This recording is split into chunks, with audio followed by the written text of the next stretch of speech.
Olá, como vai?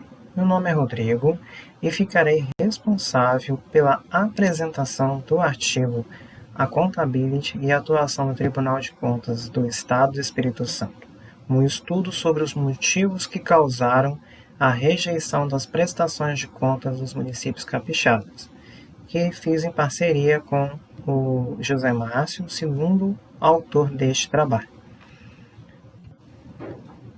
O objetivo dessa investigação foi identificar os motivos que causaram a rejeição das prestações de contas dos municípios capixabas no período de 2013 a 2016, analisando os pareceres prévios emitidos pelo Tribunal de Contas do Estado do Espírito Santo e relacionando-os com o sentido democrático da accountability. Bem, a questão do período de investigação, 2013 a 2016, foi justamente para cobrir o período completo de um mandato.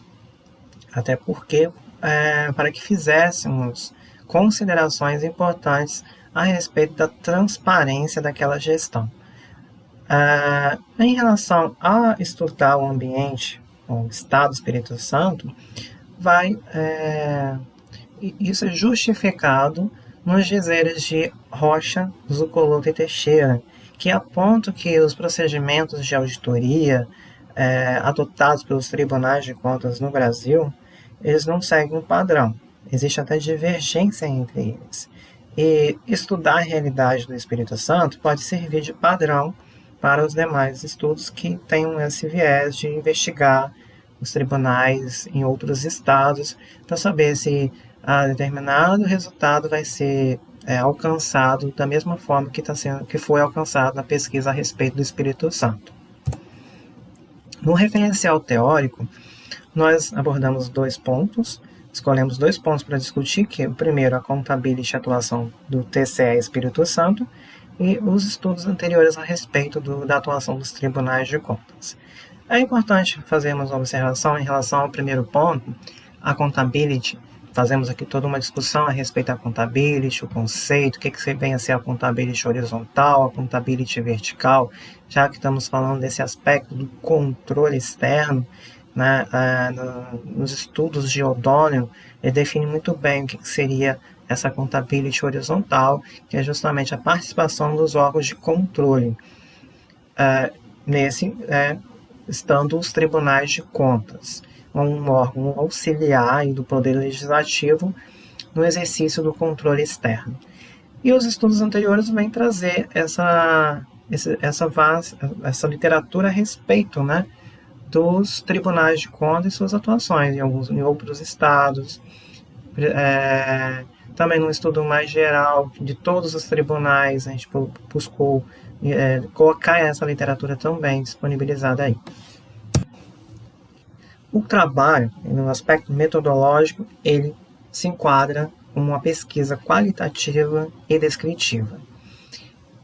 Foi feito, então, um estudo bibliográfico, análise documental e análise de conteúdo. A análise documental foi basada nos pareceres prévios, nas prestações de contas sujeita a parecer prévio. Aqui é importante fazer essa distinção, o que seria uma prestação de conta sujeita a parecer prévio e o que é uma prestação de conta sujeita a um julgamento. O Tribunal de Contas ele faz parecer prévio de contas de governo. No caso, nós estamos falando de prefeituras. As contas de governo são contas do prefeito. Então, são aquelas do balanço consolidado do município. São essas contas que foram apresentadas e que o tribunal elaborou um parecer prévio a respeito dessas contas. Nessa avaliação, análise do tribunal, ele pode sugerir a aprovação com ressalva ou a rejeição das contas. E justamente foram as contas rejeitadas que nós selecionamos para fazer a contagem das principais irregularidades identificadas pelo tribunal. O período, então, foi de 2013 a 2016, como eu havia dito, e,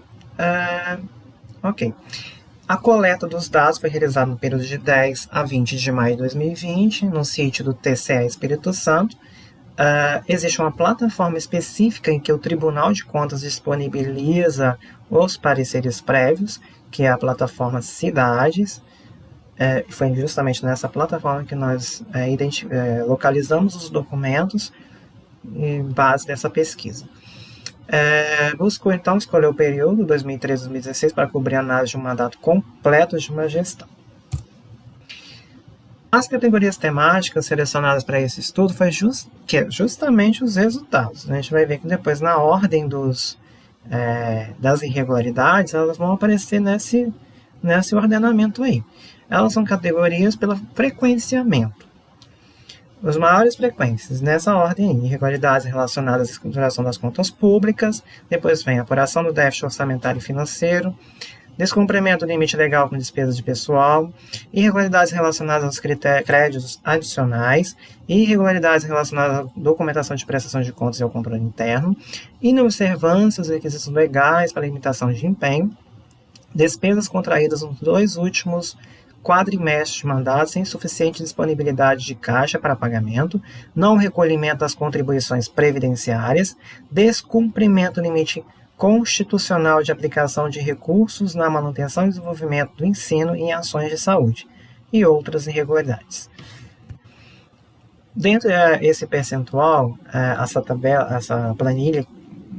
essa tabela vai colocar aqui a expressividade das rejeições. Onde que está concentrada as rejeições? Aqui a gente vê que no último ano de mandato, né, é crescente, né, do primeiro para o último ano de mandato. Vem crescendo, vem diminuindo as aprovações e vem crescendo as rejeições. E no último ano tem um percentual expressivo de quase 45% de rejeição de contas. E no geral teve aí uma reprovação dos 4 anos, de todos os pareceres prévios levantados, teve uma reprovação de 23,72%. A principal irregularidade aqui é o quadro das irregularidades.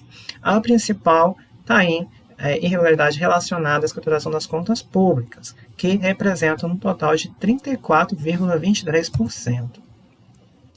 Então, como é que foi então essa análise, né, os resultados que nós alcançamos aí? 23,72% das contas públicas do Poder Executivo dos municípios do Estado do Espírito Santo foram rejeitadas em parecer prévio definitivo do Tribunal no período estudado. Quase 45% das rejeições encontram-se no último ano de mandato. Aqui fica uma hipótese e que pesquisas futuras poderiam explicar. E se existe essa relação mesmo com maior reprovação no último ano de mandato de uma gestão. Foram identificados um total de 447 irregularidades, pareceres prévios distribuídos conforme a frequência de ocorrência dos documentos. Dessas irregularidades, a maioria, cerca de 34,23%, referem-se às falhas relacionadas à escrituração das contas públicas. Aqui vale uma observação, porque sabemos que a contabilidade pública vem passando por um processo longo de convergência às normas internacionais.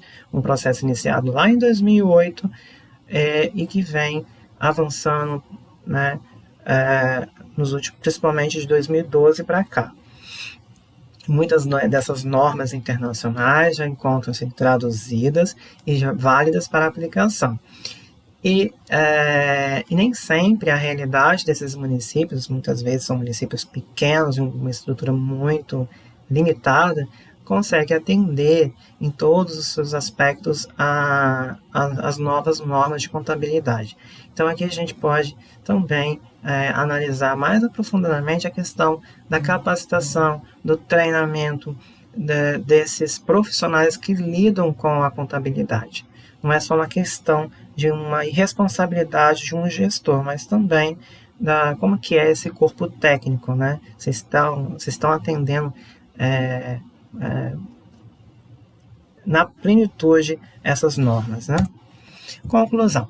Os tribunais de contas têm importantes funções que ajudam a inibir o comportamento irresponsável dos gestores, garantir a saúde das finanças públicas e fazer cumprir o sentido democrático da accountability.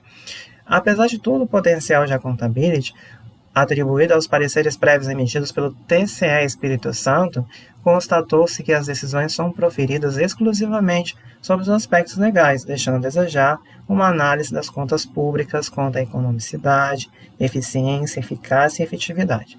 A pesquisa apresentou como limitação o fato de ter investigado os motivos das rejeições das prestações de contas por parte do TCE Espírito Santo nos municípios capixabas. aí vale a dica de aplicar esse estudo em outros tribunais de contas. Essas foram as referências utilizadas. É isso, muito obrigado.